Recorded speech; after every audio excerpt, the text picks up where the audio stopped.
Friends, প্রথমে আমি লঙ্কা, tomato, পেঁয়াজ, ধনেপাতা এই উপকরণগুলি নিয়ে নিয়েছি।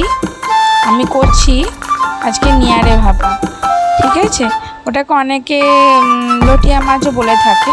ফার্স্টে আমি লটিয়া মাছটাকে ধুয়ে ভালো করে পেঁয়াজ কুচি, লঙ্কা চিড়ে এবং তাতে হচ্ছে আমি ওখানে লিখেও দিয়েছি, দেখে নেবে সবাই। টমেটো, আদা রসুন পেস্ট,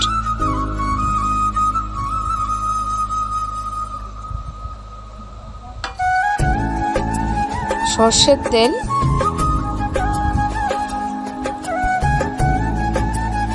নুন, সমস্ত কিছু উপকরণ দিয়ে লঙ্কা, হলুদ,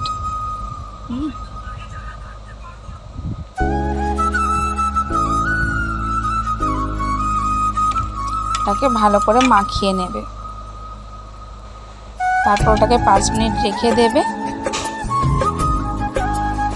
দিয়ে কড়াটা গরম হয়ে গেলে তাতে 2 স্পুন সর্ষের তেল দেবে। দিয়ে তাতে 2টো তেজপাতা দিয়ে দেবে, একটা কাঁচা লঙ্কা। তারপরে ওতে ছেড়ে দেবে মাছগুলো।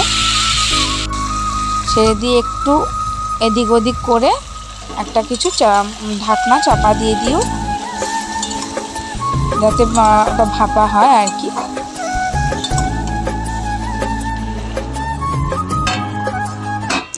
তারপরে ওটা হয়ে গেলে দেখো ধনেপাতা দিয়ে দিলাম।